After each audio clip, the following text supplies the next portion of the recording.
नमस्कार, कार्यक्रम सन्दर्भमा हार्दिक स्वागत छ। म रूपा घिमिरे। दर्शकवृन्द, आजको सन्दर्भमा हामीले नेपाली हवाई उड्डयनको वर्तमान अवस्था, हवाई क्षेत्रमा गर्नुपर्ने सुधारका कामहरू, सँगसँगै अहिले विभिन्न ठाउँमा अन्तर्राष्ट्रिय विमानस्थल निर्माणका कामहरू धमाधम भइरहेको छ र ती विमानस्थलहरू कहिले सञ्चालनमा आउनेछन् लगायतका विषयमा केन्द्रित भएर आज हामी छलफल गर्नेछौँ। यसका लागि हामीले नेपाल नागरिक उड्डयन प्राधिकरणका महानिर्देशक राजकुमार छेत्रीज्यूलाई स्टुडियोमा आमन्त्रण गरेका छौँ। आउनुहोस्, उहाँलाई स्वागत गरौँ। यहाँलाई स्वागत छ कार्यक्रममा। धन्यवाद। अब सर्वप्रथम यहाँको भर्खरै महानिर्देशक पदमा चाहिँ भर्खरैबाट यहाँले आफ्नो पदभार ग्रहण गरेर कार्यभार सम्हालेर अगाडि बढ्दै हुनुहुन्छ। अब यो क्षेत्रमा तत्काल देखिएका समस्याहरू के छन् यहाँको नजरमा? यहाँ जुन कार्यकारी भएर आइसकेपछि र सुधार गर्नुपर्ने कुराहरू कसरी चाहिँ यहाँले अगाडि बढाउनु भएको छ, कसरी केन्द्रित गर्नुभएको छ आफ्नो कामलाई? धन्यवाद। अब मैले सर्वप्रथम मेरो सुरुवात चाहिँ मैले माननीय पर्यटन मन्त्री प्रेमाले ज्यूबाट गर्न चाहेँ, धन्यवाद दिन चाहन्छु। उहाँले मलाई नियुक्त गर्नुभयो, कन्फर्म गराउनु भयो महानिर्देशकमा। र अहिले उहाँ र हाम्रो एउटा जोडीले पर्यटन मन्त्रीज्यूको निर्देशनमा चाहिँ दुई तीनवटा कुरा चाहिँ तत्काल रूपमा चाहिँ गरिहाल्नु पर्ने र दुई तीनवटा कुरा हामीले गरि पनि सकेका छौँ। म फेरि त भन्छु, पहिलो कुरा, अब माननीय पर्यटन मन्त्रीज्यूको निर्देशनमा तुरुन्तै त्रिभुवन अन्तर्राष्ट्रिय विमानस्थलमा जुन पिसिआरमा 2000 लिएको थियो, त्यसलाई पर्यटन मन्त्रीजीको निरीक्षण भयो, त्यहाँ इन्स्पेक्सन, ग्राउन्ड इन्स्पेक्सन भयो। त्यसपछि उहाँको निर्देशन अनुसार 1200 हामीले गरियो। त्यसपछि डोमेस्टिक टर्मिनल र इन्टरनेट टर्मिनलबाट बाहिरसम्म र गोल्डन गेटसम्म र गोल्डन गेटबाट डोमेस्टिक टर्मिनल र इन्टरनेट टर्मिनलसम्म चाहिँ सटल बसको व्यवस्था निःशुल्क गर्ने भनेर पर्यटन मन्त्रीजीको निर्देशन बमोजिम हामीले त्यसमा काम गरिरहेछौँ। र तेस्रो, हिचाडे अस्ति मात्रै मान्य पर्यटन मन्त्रीज्यूको एउटा निर्देशन, हाम्रो देशको रेभिन्यू चल्ने चाहिँ खाडी मुलुकमा जाने अथवा मलेसिया जाने श्रमिकबाट हो। उहाँहरूलाई व्यवस्था एकदमै राम्रोसँग भएन, ट्रिट भएन। त्यसको लागि कम्तीमा एउटा राम्रो एउटा टर्मिनलमा कुनै एउटा स्पेस बनाएर उहाँहरूलाई राम्रोसँग भिआइपी ट्रिट गरेर चाहिँ उहाँहरूलाई पठाउनु पर्छ भन्नेको निर्देशन बमोजिम स्थलगत निर्देशन गर्नुभयो पर्यटन मन्त्रीज्यूले। त्यही अनुसार हामीले चाहिँ त्यो काम चाहिँ हामीले सुरु गरिसकेका छौँ। एयरपोर्टको जिएम साहबले सुरु गरिसक्नु भएको छ। सम्भवतः 7-8 दिनमा त्यो कम्प्लिट हुन्छ। यी त भयो हामीले गरेका कामहरू। त्यसबाहेक अहिले चुनौती जुन यहाँले कुरा गर्नुभयो, पर्यटन मन्त्रीज्यूको स्पष्ट निर्देशन छ कि भैरवा गौतम बुद्ध अन्तर्राष्ट्रिय विमानस्थलमा क्यालिब्रेसन फ्लाइट गरेर एयरपोर्ट सञ्चालन चाँडोभन्दा चाँडो गर्ने, पोखरा सञ्चालन एकदम चाँडोभन्दा चाँडो गर्ने र निजगढलाई पनि एउटा ट्र्याकमा ल्याउने, जुन अहिले चाहिँ विगत 1-1.5 वर्षदेखि जुन थाँतिरहेको छ। अहिले हामी मास्टर प्लानमा को चाहिँ अन्तिम चरणमा छौँ। त्यसबाहेक अरू कामहरू भएको छैन। मन्त्रीज्यूको स्पष्ट निर्देशन भएको छ, त्यसलाई पनि चाँडोभन्दा चाँडो ट्र्याकमा ल्याउनुपर्छ। र हिजो मात्रै एउटा मिटिङमा मैले पनि भनेर मन्त्रीज्यूको निर्देशन भएको छ। नेपाल गभर्मेन्टले चाहिँ बजेटको र जोहो गर्नु काँड गर्ने निजगढको सन्दर्भमा, निजगढ अन्तर्राष्ट्रिय विमानस्थल सन्दर्भमा र कुन मोडालिटीमा जाने भन्ने उहाँबाट निर्देशन भएको छ। अब त्यसमा चाहिँ यो अहिले तत्काल रूपमा चाहिँ देखिएका समस्या अथवा चुनौती अथवा हामीले गर्नुपर्ने कामहरू चाहिँ यी छन्। यी ठुला कामहरू, यद्यपि साना कामहरू धेरै छन्। मान्य पर्यटन मन्त्रीको निर्देशन पटक भएको छ। जस्तो टर्मिनलमा कन्जेसन भयो डोमेस्टिकमा, त्यसलाई डोमेस्टिक टर्मिनल बढाउने भन्ने निर्देशन भएको छ। त्यसमा काम हाम्रो भइरहेछ। इन्टरनेसनलमा पनि इमिग्रेसनमा चाहिँ काउन्टर अनुसारको जनशक्ति भएन भनेर निर्देशन भएको थियो। त्यो पनि उहाँहरूले सायद मलाई लाग्छ इमिग्रेसनले त्यो अहिले गरिराख्नु भएको छ। अस्ति पनि छड्के निर्देशन भयो। यी कामहरू भइरहेछ। अहिलेको जुन यो कोभिडको करिब 2 वर्षको अवधिपछि अहिले चाहिँ जुन कोभिड विरुद्धको खोपको पर्याप्तता भएसँगै अर्थतन्त्रहरू पनि आफ्नो गतिमा हिँड्न थालेका छन्, चलायमान हुन थालेको छन्। यो अवस्थामा अहिलेको उड्डयन क्षेत्रको वास्तविक अवस्था चाहिँ के हो? अहिले एउटा कुरा चाहिँ यहाँले एकदम समसामयिक राम्रो प्रश्न गर्नुभयो। अहिले चाहिँ विगत 2-1.5 वर्षदेखिको उड्डयन जुन थला परेको थियो र यद्यपि उड्डयनसँग सम्बन्धित अरू निकायहरू जस्तो होटल भयो, रेस्टुरेन्ट, होइन, ट्रेकिङहरू धेरै कुराहरू थला परेका थिए भने अहिले बिस्तारो बामे सर्ने स्थितिमा छ। र एभिएसनको क्षेत्रमा अझ एउटा राम्रो कुरा के भयो भने डोमेस्टिक ट्राभलर यात्रुको सङ्ख्या जुन हिसाबले अहिले बढेको छ, एउटा के कल्चर यसले चाहिँ डेभलप गरेको छ भने फ्लाइङ कल्चर। नेपालीहरू पनि जहाज चढ्नुहुन्छ है, जहाज चढ्नुपर्छ भन्ने कन्सेप्ट एउटा डेभलप भएको छ र डोमेस्टिकमा विदेशी नआउँदा पनि हामीहरू झन्डै हामीहरू विगत 2 वर्ष पहिलाको हाराहारीमा हामी पुग्न लागिसकेका छौँ भन्ने। यद्यपि अन्तर्राष्ट्रिय क्षेत्रमा के अरे अन्तर्राष्ट्रिय फ्लाइटको हकमा अलिकति 60% 60 to 65% हामी गएका छौँ। मलाई लाग्छ अब कोभिडले असर गरेन र सबै कुरा राम्रो भयो भने अबको 6 महिनामा अन्तर्राष्ट्रिय तर्फ पनि हामी 100% मा हामी जान्छौँ, जुन विगतमा थियो। त्यसपछि अगाडि बढ्ने क्रम त जारी नै रहन्छ। अब अहिले तत्काल हामीले चाहिँ सुन्नमा आए अनुसार बाहिरबाट जुन विदेशी यात्रुहरू त्रिभुवन अन्तर्राष्ट्रिय विमानस्थलमा अवतरण गरिसके पछाडि विमानस्थलमा जुन देखिने काममा हुने ढिला सुस्ती, यहाँबाट हुने सेवा प्रवाहमा चाहिँ ढिलाइ सुस्तीका कामहरू, जति पनि प्रविधिगत अलिकति कमजोरीहरूका कुराहरू चाहिँ बढी बाहिरिन्छन्। अब यी कुराहरूलाई चाहिँ यहाँले केही समय अगाडि नै अन्तर्राष्ट्रिय विमानस्थललाई चाहिँ बुटिक विमानस्थलको रूपमा परिणत गर्ने भन्ने कुरा पनि अवधारणा अघि सार्नु भएको थियो। अब ती कुराहरूलाई चाहिँ सुधारका प्रयासहरू के कस्ता भएका छन्, कतिसम्म सुधारिए? अब तत्कालीन सम्माननीय प्रधानमन्त्रीज्यू केपी ओली प्रधानमन्त्रीज्यूको कार्यकालमा जुन बुटिक एयरपोर्टको कन्सेप्ट आएर जुन म त्यति बेला त्रिभुवन अन्तर्राष्ट्रिय विमानस्थलको महानिर्देशक थिएँ। मलाई चाहिँ एउटा 7वटा काम त्यति बेला मन्त्रालयबाट सुम्पिएको थियो।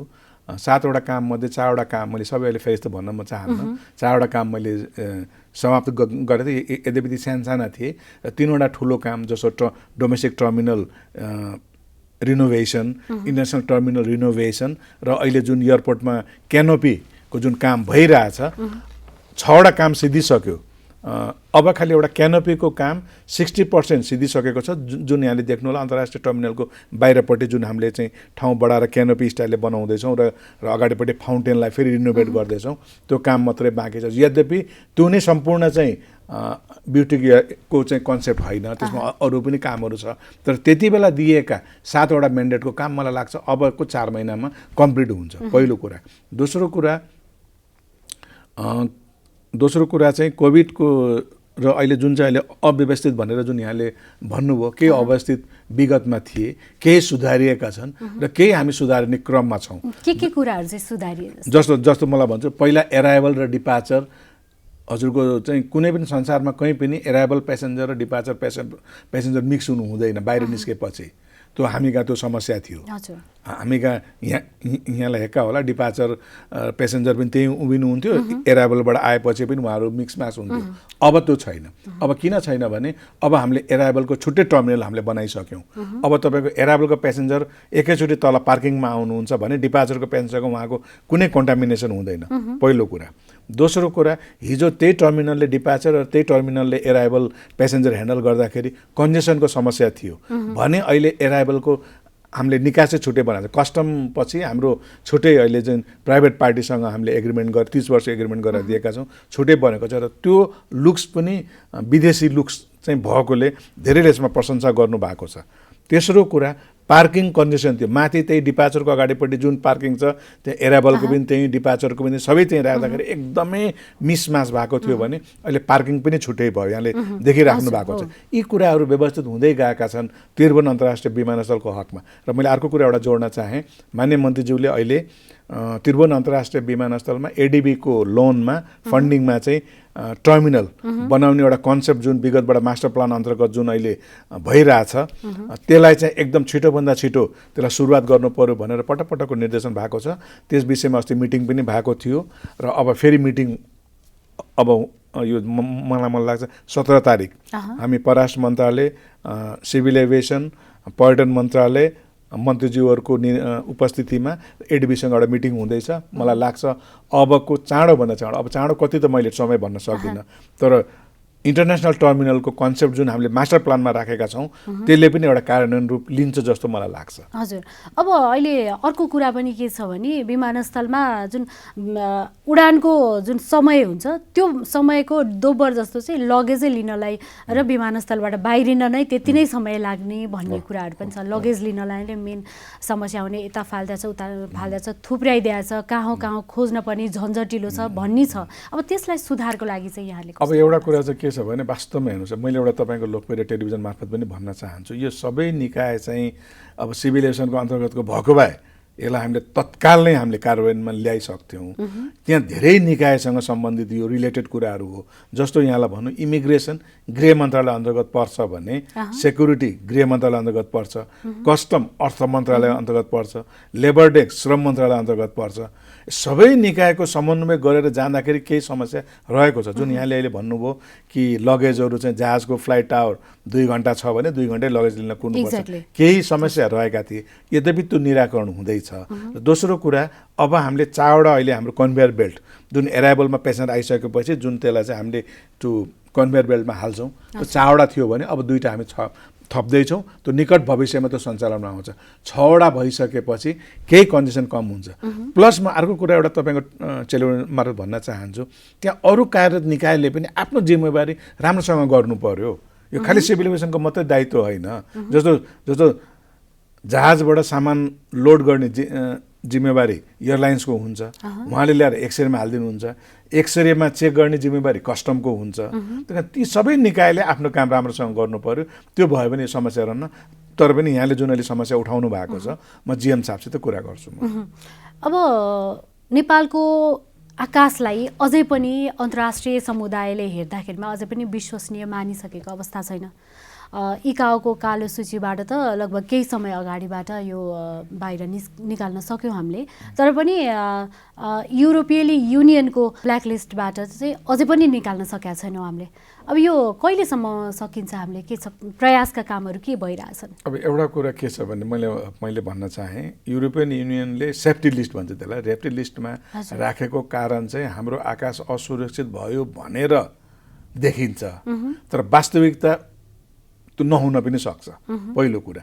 दोस्रो कुरा, उहाँहरूले एउटा हाम्रो एभिएसन फिल्डमा इन्टरनेसनल सिभिल एभिएसन अर्गनाइजेसनले कुनै पनि एभिएसन, देशको एभिएसनलाई 8वटा क्रिटिकल इलिमेन्ट्स भन्छ, 8वटा क्रिटिकल इलिमेन्ट्समा बाँडिएको हुन्छ।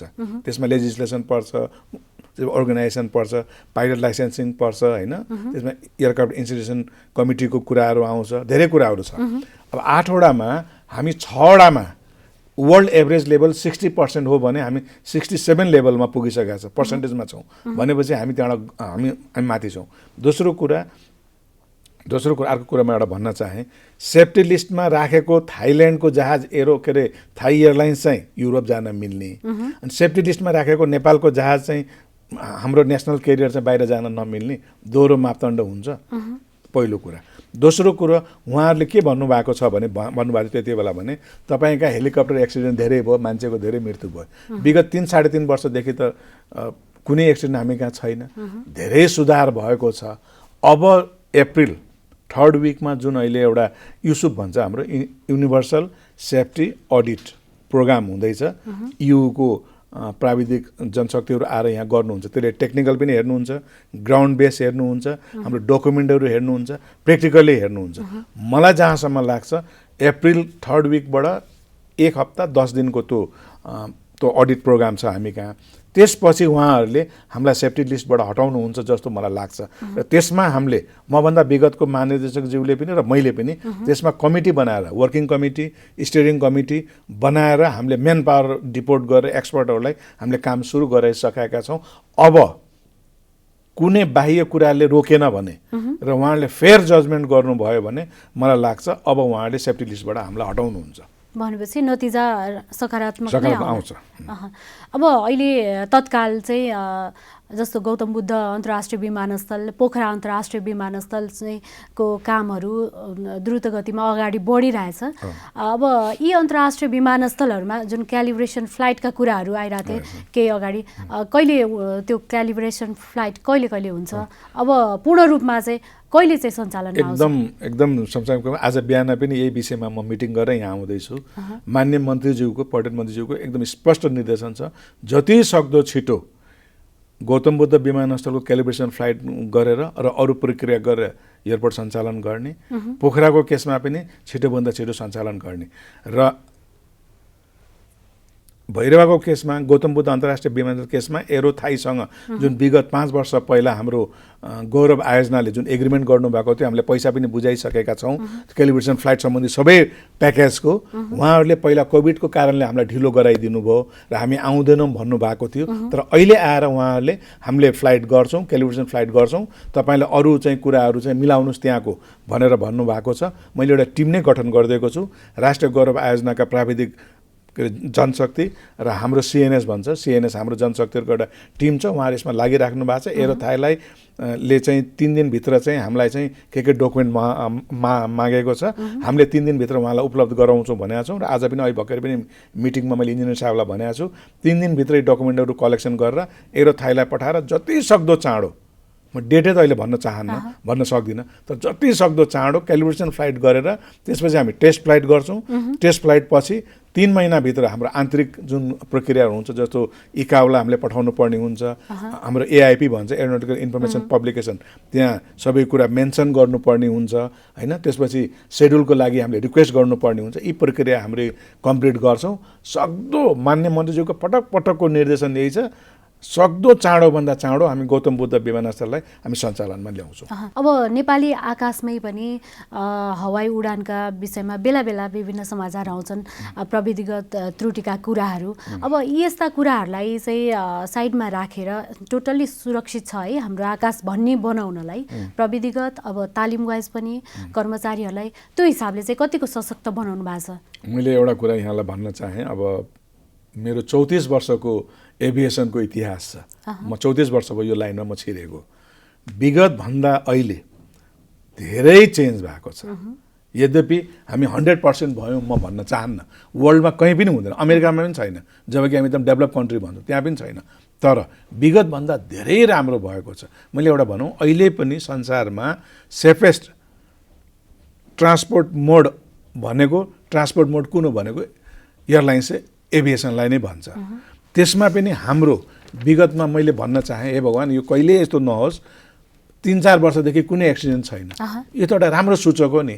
हामीले धेरै चेन्ज गर्छ, जो प्राविधिकलाई हामीले तालिम दिने, जहाजहरूको एकदम अडिट गर्ने, सेफ्टी अडिट गर्ने हैन।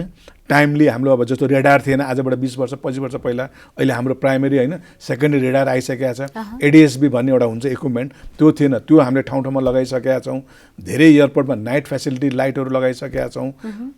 समसामयिक सुधारहरू हो, भलै हामी अहिले युरोप र अमेरिकाको तुलनामा पछि हौँला, तर हाम्रो देश अनुसार हामीले समसामयिक सुधार एभिएसनमा गरेका छौँ। मलाई लाग्छ अबको 10 वर्षमा हामी पनि धेरै फड्को मार्छौँ। हजुर, अब यहाँले हामीले कुरा गऱ्यौँ अघि भर्खरै कि गौतम बुद्ध अन्तर्राष्ट्रिय विमानस्थल, पोखरा अन्तर्राष्ट्रिय विमानस्थल पनि अब सँगसँगै चाहिँ तयारीमा आउनेछन् केही समयपछि भन्ने कुरा गर्दै गर्दा निजगढ विमानस्थलको चाहिँ कुरा के भइरहेछ, कसरी अगाडि बढिरहेछ, किन त्यो अलिकति चाहिँ त्यसमा ढिलाइ भएको हो कि?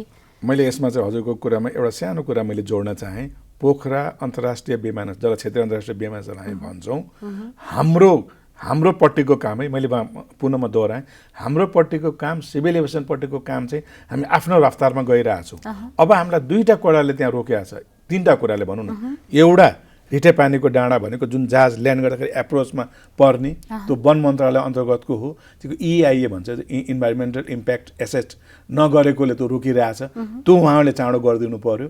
प्लस ल्यान्डफिल साइड जम्मै पानी आएर एयरपोर्टमा थ्याउरेर अस्ति पनि हाम्रो 5-7 करोड हामीलाई यो बर्खामा घाटा हामीलाई लस भयो। त्यो ल्यान्डफिल साइडको व्यवस्था उहाँले गरिदिनु पर्यो। पोखरा कुरा मैले पोखरा भन्दैछु, गरिदिनु पर्यो, किनभने त्यसले गर्दाखेरि चराचुरुङ्गी सब त्यहाँ आकर्षित भयो। भोलि बडी स्ट्राइक हुन्छ, भोलि त्यो एकदम ठुलो एक्सिडेन्ट हुनसक्छ। यी 2टा कुराहरू सम्बन्धित निकायले, ल्यान्डफिल साइडको व्यवस्था महानगरपालिका, पोखरा महानगरपालिकाले गर्नु पर्यो र रिठे पानी डाँडालाई काट्ने कुरा चाहिँ 40 मिटर काट्नुपर्छ माथिबाट, त्यो चाहिँ हाम्रो वन मन्त्रालयले चाहिँ पर्मिसन दिएर सम्बन्धित निकायले गर्नुभयो भने अबको टाइम भनेको हाम्रो 2022 जुलाई मा हामी कम्प्लिट गरेर हामी रेडी पोजिसनमा हुन्छौँ। हाम्रो पार्टबाट अब ढिलो हुँदैन, हाम्रो काम सुरु भइसकेको छ, विगतदेखि नै छ, हाम्रोबाट अब रोकिन्न। तर उहाँहरू सम्बन्धित निकायले यो एकदम सिरियसली लिएर, हिजो मान्य मन्त्रीज्यूले त्यो मिटिङमा यही कुरा उठाउनु भयो। उहाँ वन मन्त्री हुँदाखेरि पनि उहाँले पटक पटक भन्नुभएको रहेछ काम सुरु भएको काम फेरि रोकिएछ। म पुनः तपाईँको टेलिभिजन मार्फत भन्न चाहेँ, सम्बन्धित निकायले यो दुईवटा काम गरिदिनु भयो भने 2022 जुलाईमा हामी एयरपोर्ट सञ्चालनको लागि योग्य हुन्छौँ। अब रह्यो निजगढको कुरा, निजगढमा 3टा कुराले रोकेको छ। एउटा, निजगढ चाहिँ त्यो वन विनाश गर्नुहुन्न भनेर मुद्दा सर्वोच्चमा छ, सर्वोच्च अदालतमा। त्यसले गर्दाखेरि सर्वोच्चको निर्णय नआइकन अगाडि बढ्न गाह्रो भयो, पहिलो कुरा। दोस्रो कुरा, बजेटको जोहो गर्नुपर्ने हुन्छ। त्यो मलाई लाग्छ मिनिमम पनि जुन कन्सेप्टमा हामीले मास्टर प्लान बनाउँदैछौँ र जुन कन्सेप्टमा विगतमा चर्चा परिचर्चा भएर कन्सेप्ट भयो, त्यसलाई मिनिमम पनि 2.5 खरब नेपाली रुपियाँ लाग्छ। अब त्यो 2.5 खरब प्लस नेपाली रुपियाँ कहाँबाट जोहो गर्ने, त्यसको व्यवस्था नेपाल सरकारले गर्नुपर्छ। तेस्रो, कुन मोडालिटीमा जाने, त्यो ठुलो बृहत एयरपोर्ट विमानस्थल बन्दैछ भने त्यो कुन मोडालिटीमा जाँदाखेरि सर्भाइभ हुन्छ, सिभिल एभिएसनले नै गर्ने हो कि अथवा कुनै विदेशी पार्टनरसिपमा जाने हो कि लगानीको मोडल चेन्ज गर्ने अथवा कुन गर्ने हो, त्यो यो 3वटा कुराको निकास भयो भने निजगढको अहिले मैले यहाँलाई भनौँ मास्टर प्लान अन्तिम चरणमा छ। हामीले पेरिफेरी रोड हामीले बनाइसकेका छौँ, फेन्सिङ गरिसकेका छौँ। 110 बिघामा जुन त्यहाँ घरधुरीहरू हुनुहुन्थ्यो उहाँहरूलाई 70 बिघाको लाई चाहिँ हामी चाहिँ व्यवस्था गरिसकेका छ। अब 40 बिघामा जुन घरधुरीहरू हुनुहुन्छ त्यसको व्यवस्थित गर्नुपर्ने छ। त्यसको पनि जग्गाहरू हामीले हेरिसकेका छौँ। पैसा मुआवजा दिनुपर्ने कुराहरू छ। यी कुराहरूको निकास भयो भने अबको 5-7 वर्षमा निजगढ विमानस्थलले पनि एउटा ट्र्याक समात्छ। अब फेरि हामीले यो गौतम बुद्ध अन्तर्राष्ट्रिय विमानस्थल र निजगढ भोलि बनिहालेमा निजगढ अन्तर्राष्ट्रिय विमानस्थल त केही समय अझै लाग्नेछ यो कुराअनुसार भइहाल्यो भने पनि भारतीयको आकाश प्रयोग गर्न देलान नदेलान, त्यो रुट प्रयोग गर्न देलान नदेलान भन्ने पनि आशंका छ नि। अनि यसो छ, अब रुट भनेको एउटा कुरा के छ भने आकाश रोक्न कसैले सक्दैन। अब उही हाम्रो चाहिँ जाने आउनेलाई चाहिँ जस्तो अहिले चाहिँ नेपाल आउँदाखेरि सिमराबाट मात्रै हामी छिर्छौँ भने जाँदाखेरि त हामी नेपालगञ्जबाट पनि जान्छौँ, भैरवाबाट पनि जान्छौँ, जनकपुरबाट पनि जान्छौँ, सिमराबाट पनि जान्छौँ, हामी पूर्व हामी उता पूर्व काकरेजबाट पनि जान्छौँ। त्यही कारण जानलाई प्रब्लम भएन। आउँदाखेरिको हामीले त्यही त हिजो मान्य मन्त्रीज्यू अस्ति इन्डियाको जुन उहाँको भ्रमण भयो 2-3 दिन पहिला, एकदम ठुलो उपलब्धि एउटा चाहिँ सुरुवात भएको छ। त्यहाँको भारतीय पर्यटन मन्त्रीसँग उहाँको 1-to-1 मा उहाँले चाहिँ लिमा 62 भनेको नेपालबाट चाहिँ महेन्द्रनगर हुँदै जुन हाम्रो जहाजहरू जान्छ त्यही रुटबाट आउन पाउनुपर्छ र अरू रुटहरू पनि हामीलाई दिनुपर्छ भनेर मान्य मन्त्रीज्यूको रिक्वेस्टमा उहाँहरूले एकदम पोजिटिभ भन्नुभएको छ र सायद लेखेर पठाउने पनि भइसकेको छ। अब यो भयो भने चाहिँ मलाई लाग्छ हामीलाई समस्या रहन्न। दोस्रो कुरा, निजगढे भयो अथवा भैरवा भयो भने पनि एकदम हामी जानै नपाउने, हामी ल्यान्ड आउट हुने होइन, आकाशको प्रयोग गर्न पाइन्छ। उयो आउँदाखेरि सिमराको रुटबाट आइन्छ भने जाँदाखेरि जताबाट पनि हामी जान पाउँछौँ, जुन रुट छ हामी जान पाउँछौँ। यद्यपि हामी त्यसमा लागिरहेछौँ, पर्यटन मन्त्री लागिराख्नु भएको छ, नेपाल सरकार लागिरहेछ यसमा, भारतसँग डायलग गरेर अरू रुटहरू लिनलाई त्यसमा हामी लागिरहेछौँ। अब हेरौँ, मलाई जहाँसम्म लाग्छ भारत पनि पोजिटिभै जस्तो देखिन्छ, सकारात्मक रिजल्ट आउँछ।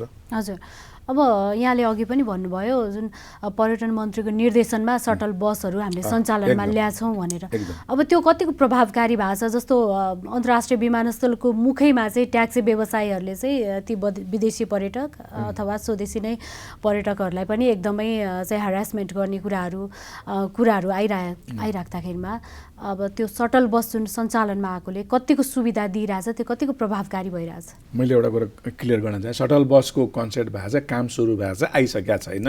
अब चाँडै भन्दा चाँडै आउँछ, पहिलो कुरा।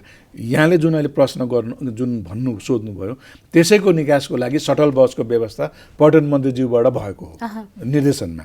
जस्तो उहाँले एकदम हेरेसमेन्ट गर्नुभयो, जस्तो मैले एउटा यहाँलाई उदाहरण दिउँ, आजकल फेयर एकदम लो पनि छ।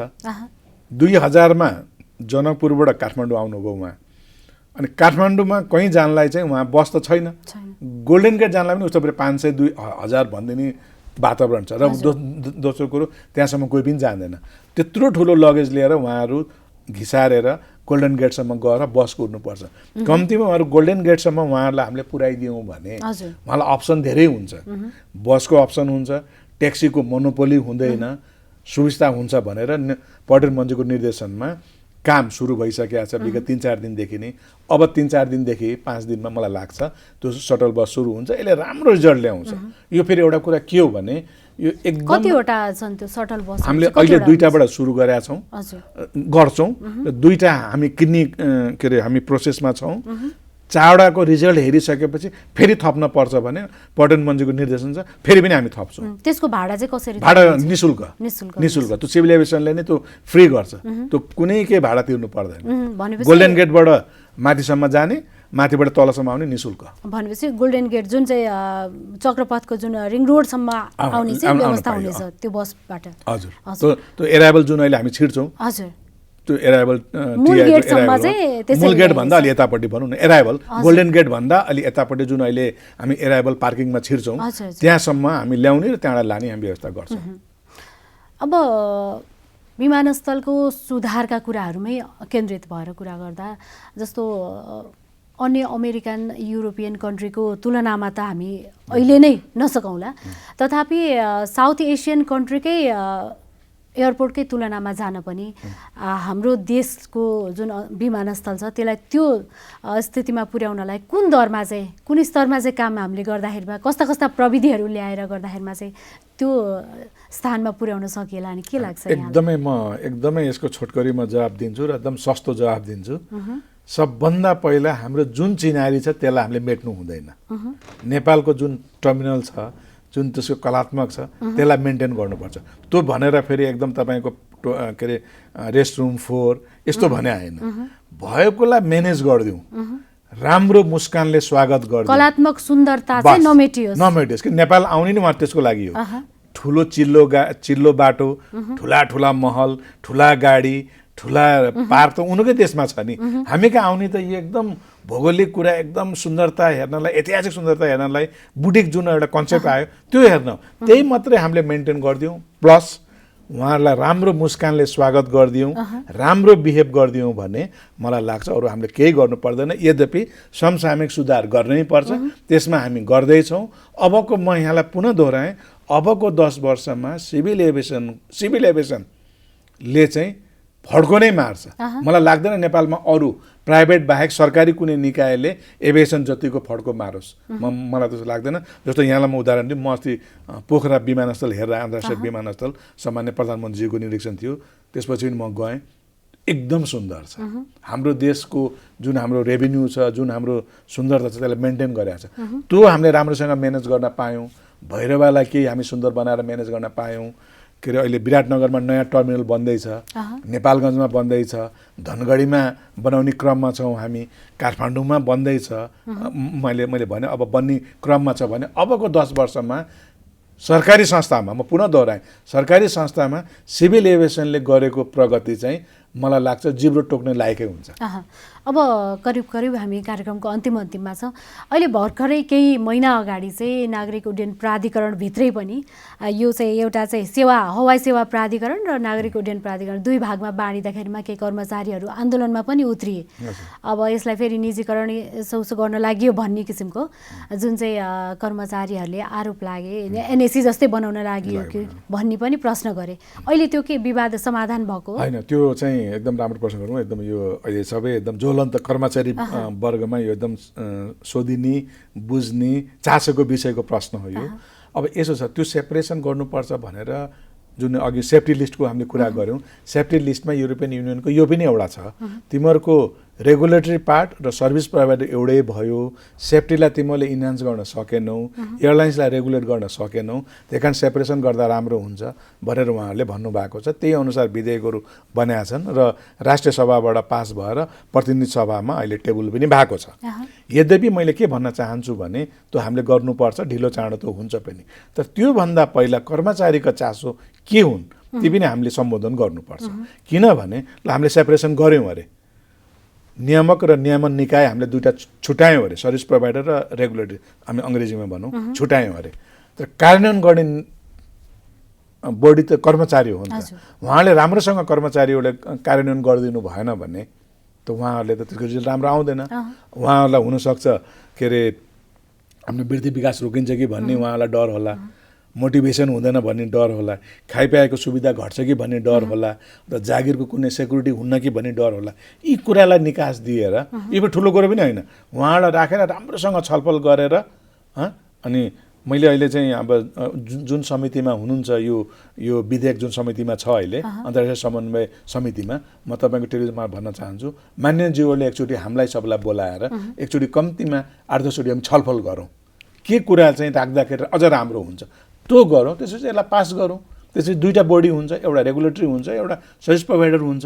त्यो बिचमा फेरि खर्च बढ्छ, कर्मचारीको दर पनि थप्नुपर्ने होला। यी कसरी गर्ने, यी कुरा हामी होमवर्क गर्छौँ। त्यही भएर आन्दोलन केही समय जुन 12-13 दिन आन्दोलन गर्नुभयो उहाँहरूले, यद्यपि आरएनएसीको जस्तो एनएसीको जस्तो होइन, हाम्रो 13 दिनमै त्यो आन्दोलन हामीले टुङ्ग्यायौँ। तर उहाँहरूको त्यही कुराले चाहिँ उहाँहरूले आन्दोलन गर्नुभएको थियो। र अहिले पनि उहाँहरूको कतै कतै मलाई लाग्छ उहाँहरूमा मनमा त्यो कुरा चाहिँ खड्काएको छ। उहाँले मलाई कहिलेकाहीँ आएर मलाई भन्नु पनि हुन्छ।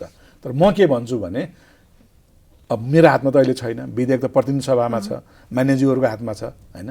भोलि अध्यादेशबाट स्वीकृत हुन पनि सक्छ। तर त्योभन्दा पहिला मान्यज्यूहरूले एकचोटि बोलाएर छलफल गर्दा राम्रो हुन्छ। हस्, धेरै हवाई उड्डयनको क्षेत्र र विमानस्थलका क्षेत्रमा धेरै सुधारका कामहरू गर्नुपर्ने थिए र हुँदै पनि आएका छन्।